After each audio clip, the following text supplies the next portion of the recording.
What's up, guys? It has been quite a few years since I reviewed Final Destination 3 and any of the Final Destination movies before that. I always planned on continuing, but something always gets in the way. New release gets in the way. Who knows? But I guess the timing's perfect because the new Final Destination movie comes out next weekend, and I figured why not go ahead and zip this up and review the Final Destination and Final Destination 5, and I'm so looking forward to doing this. So let's get into it. You all lost your fucking mind?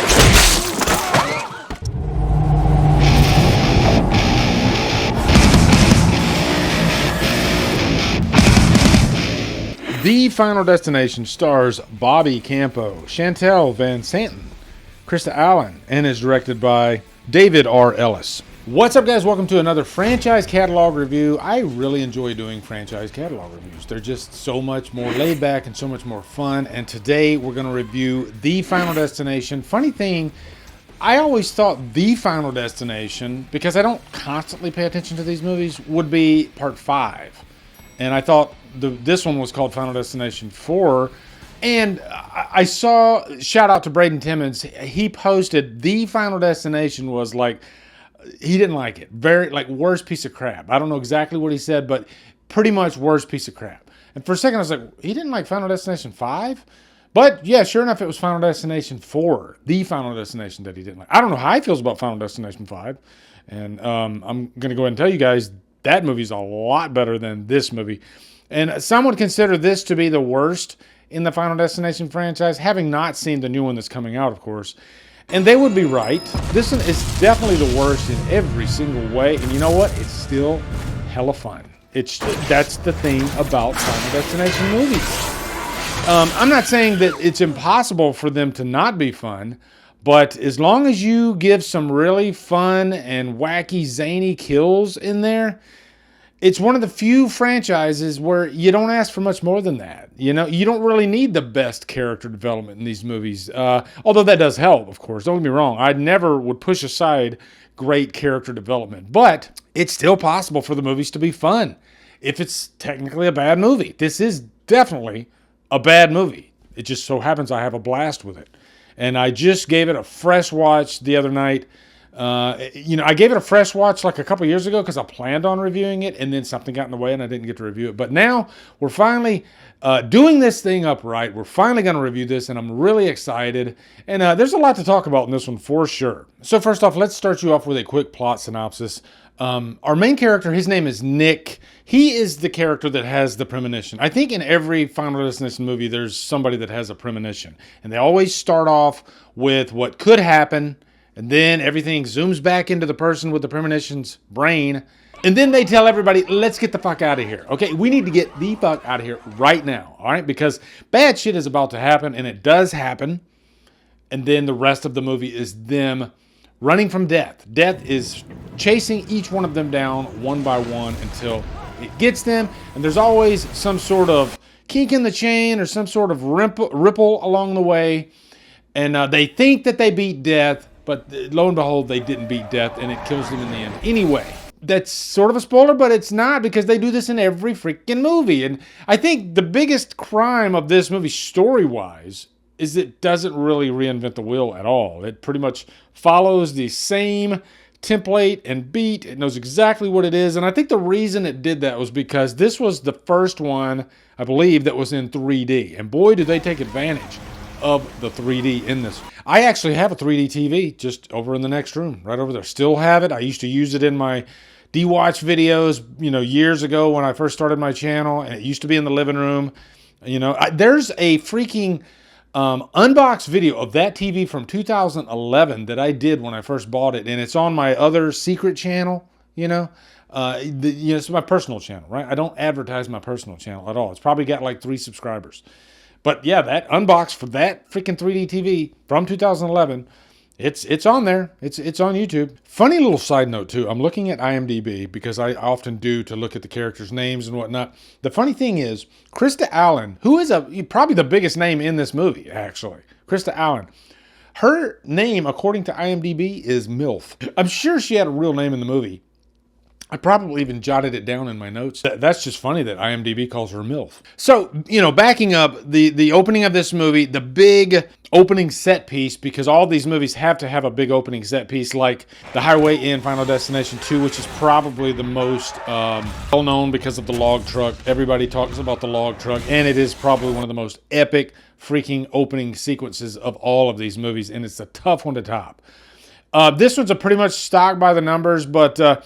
having it take place at a speedway, kind of like a NASCAR type setting. And this is actually based on a real event that did happen. I think in the 50s, there was a NASCAR pileup. I don't know if it was NASCAR, it was a speedway pileup, but I think that's where the inspiration for this one came from.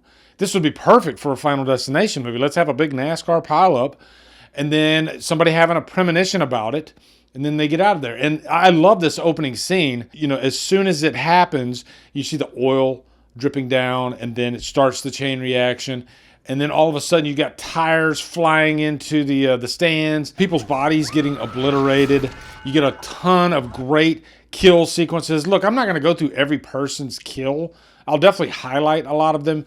But that's just part of the fun of watching these movies, because there's just so many crazy, outlandish kills. And again, that's another reason why I do enjoy this movie. But I'm going to be talking pros and cons throughout this. I'm not going to start you off with all pros and then... No, I'm going to treat this kind of like a revisited, even though I haven't reviewed this movie yet. I can see why this movie gets such a bad rap, because the special effects in the opening of this movie and, sprinkled throughout the movie are Sharknado level. They are really, really, really bad. I was even trying to do some research, like, why is this one so bad compared to all the rest of them in terms of visual effects? I mean, it's just like jarringly laughable at times how bad some of these, are just noticeable. They're fun, don't get me wrong, but I mean, you can totally tell that there's a big green screen and somebody's running in the front, and they don't even try to mask it. It feels like they ran out of time doing this movie. The warts are crazy evident in terms of the visual effects, and it's right in the opening sequence. So you're going to be laughing at the movie for the wrong reasons. But you're still going to be having a good time because the kills are freaking crazy. Especially when you got the dirtbag that falls back, and then that wedge from the bench comes up through the back of his head, out his mouth. That's great stuff. It's not groundbreaking or anything. We've seen kills like that tons of times, but it never gets old. And one thing that's so fun about these movies, before I dive into some more of the sequences, the kill sequences, is that it's always fun that none of these characters are safe. They are all expendable. And there's a good chance that all of them are going to die. Even after okay, we did it, we completed the mission, movie's gonna be over, sure enough, boom, right at the last second of the movie, just like this movie, they're gonna die. So even the main character is not safe. Now, as far as characters go, this might be the most stock characters out of the entire franchise. And what I mean by that is that you just do not care about any of them. And they do have certain archetypes. They got the jock type dude by the name of Hunt. And his death, I think he gets it the worst, but it's so ridiculous, and that would never happen in real life. His body gets stuck at the bottom of a pool. His innards come out through the hole and through the pump. I think they could have taken that kill farther, but it felt like they were just trying to get it over with. And that is the one scene in the movie where you have a little bit of nudity going on, sex scene in the tent, and then he comes out, and then of course he gets his. My favorite sequence of the movie might be the car wash scene, just because of the potential of that scene, even though it doesn't end with a death. But I think what makes that sequence so fun and so great is that you don't need the death at the end of it, because the lead up to it, you're on the edge of your seat. You can't wait to see what's going to happen, and it doesn't even have to happen. Especially when you see Janet, her head is stuck at the top of the vehicle as it's going through, and you're sure. And by the way, when I was watching this, I thought I remembered watching this movie before, and she did get decapitated. Maybe there's an alternate cut of this movie where she did get decapitated, or maybe I'm thinking of just a completely different movie where somebody in a car wash gets their head decapitated. But Nick and Lori, they are able to reach her and save her. Now, one thing worth noting about this movie is that it actually came out on the same day as Rob Zombie's Halloween 2. I remember it very well. I remember seeing the trailer for Rob Zombie's Halloween 2 and getting so excited. I couldn't wait to see this movie. Even though I wasn't a fan of Rob Zombie's Halloween, the trailer really grabbed me for Rob Zombie's Halloween 2. And plus, I wanted to see where these characters were going to go. And I really wanted, because, you know, I'm a Halloween guy. I'm always rooting for Halloween. And I really wanted it to win the box office. It did not. It got beat by Final Destination, or The Final Destination, which was kind of shocking to me. But these movies were huge at the time, and I think they just kept doing better and better with each movie, which makes me wonder how this new movie is going to do. And also, why has there been such a big wait, a big gap between Final Destination 5 and this movie? Because if I remember correctly, I think that movie did quite well too. I don't know, we'll get to that review and we'll talk about it. But also the 3D in this movie is really, really good. I watched it in 3D. I believe I saw it in the theater in 3D. But also, at one time, I did have the 3D version of this on Blu-ray. But I did sell off a couple of the 3D titles, just that disc, and I kept the rest of it. I highly regret that. I wish to God I would have kept, because I still have quite a big 3D collection. But for some reason, I don't know why, I sold off a few of them. Maybe I was going through a phase where I was just selling off 3D because I didn't think I'd watch it anymore. But man, now I'm glad I still have the equipment. I got a 3D Blu-ray player right there, actually. I would imagine trying to hunt down this in 3D would be kind of tough. So jumping back on the movie, I'm not going to go through every freaking kill. Yeah, you got Krista Allen. You know, she's the mother, this soccer mom, and she gets the rock shot at her. But a big thing about these movies, you know, just like I was saying in the car wash, is the lead up. And often the false alarm, I guess, you know, they'll go through this whole section that is very dangerous, and then they end up surviving that just to be killed by something that we never even thought of. I've got my eye on you two. Although they do show the guy with the lawnmower like getting things ready, so you're like, oh, she's gonna live through that, you know, but she's gonna get it with the rock to the eye. But jumping really to the last act, because I think that last act is actually structured around a grouping, I guess, of kill sequences.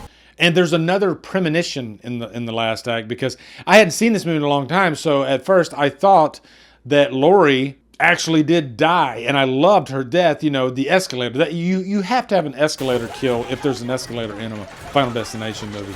And as soon as I saw that escalator, I was just like, oh boy, here we go. And I loved her death, one, because she's a key character, and, you know, just to show that, hey, nobody's safe in these movies. But then how her body is just, you know, being eaten up by the innards of the escalator. And by the way, guys, I used to work at an airport. I was the terminal supervisor, and I used to have to work with these freaking escalators all the time. They would constantly have problems with these things. I had like a master key. I'd have to go and reset them all the time. They are just such a pain in the butt. But when you open those things up, because we would have contractors come in and work on them all the time, when you see the innards of the escalator, it's scary. It's like horror movie stuff all the way. And that, you know, me being the horror fan, as soon as I saw that stuff, I was like, oh my God, this would be great for... They should do a horror movie that's just about escalators, you know? It's a dumb idea, but I would watch it. But in a horror movie, it's just really fun to watch somebody being, you know, eaten up by an escalator. They just had an escalator kill in a movie recently. I'll have to dig it up. I can't remember what it was, but the movie was really bad. Oh, I remember what it was. It was the knockoff of Totally Killer. Time's Up. That's what it was. Time's Up. And they wasted an escalator scene in that movie. But I do like that this movie, it's a movie within a movie. The movie is called Love Lays Dying. You know, there's just this whole big setup. You got this security guard, played by the legendary McKelty Williamson, who was in Forrest Gump. He plays George, and he's kind of the tag-along, trying to help them because he was at the beginning of the movie. His death, oh my God. Even though it's so cliche, and they actually did it in the first movie with the bus, he gets hit by an ambulance, but just the way it plays out, because they're mid-conversation. He's walking right next to Nick, and he says something about deja vu, and then boom, the freaking ambulance hits him. My wife said that deja vu was like God's way. Never gets old. And that's the one scene I literally started gut laughing as it happened. You know, it's just the cheapest, smallest kill, but it's so freaking awesome. But the funnest part about the movie theater kill is the premonition part, you know, because you got Nick, he's getting shot with nail guns, you know, behind the main screen where they're doing all this carpentry and whatnot. And during the explosion in the movie, there's a real explosion that, you know, kills everybody in the theater.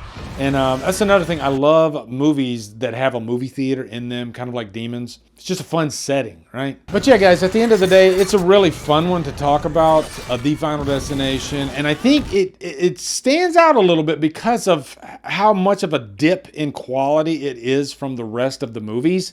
Even though it still was #1 at the box office, beating a freaking franchise Halloween movie. And I still have a good time with The Final Destination. And I think the ultimate test is this a movie I would skip in my run? For some of you, you probably would skip it. Braden Timmons would probably skip it. But I can't. When I'm doing a Final Destination run, I got to watch this one too, okay? But yeah, I'm going to give this, you know what, I'll give it, just because I have a good time with it, I'll definitely give it a HUMDRUM. I am so looking forward to Final Destination 5 because I think it has one of the greatest twists I've ever seen in a horror movie. And it will be a spoiler review, but I won't spoil it right here just in case you haven't seen it. But let me know down in the comments what you guys think of The Final Destination. I'm looking forward to hearing your thoughts. And I didn't even state, like, amongst the kills in the other movies, I do think this is probably the weakest entry, you know, but the kills are still really fun. They're still really fun. And I think every movie has, like, you know, the weakest of the bunch and the best of the bunch. But I think Part 5 really has a lot of great kills. And my all-time favorite kill in the franchise is actually from Part 5. So I can't wait to talk about that one as well. Also, guys, be sure to come over to Killer Flicks, where we talk horror all day and every day. And on Fridays, review for Fridays. Follow my Drumdums on my social, support me on Patreon, become a channel member, buy me a coffee. Anyway, guys, thank you so much for watching. Have a good day, and Drumdum out.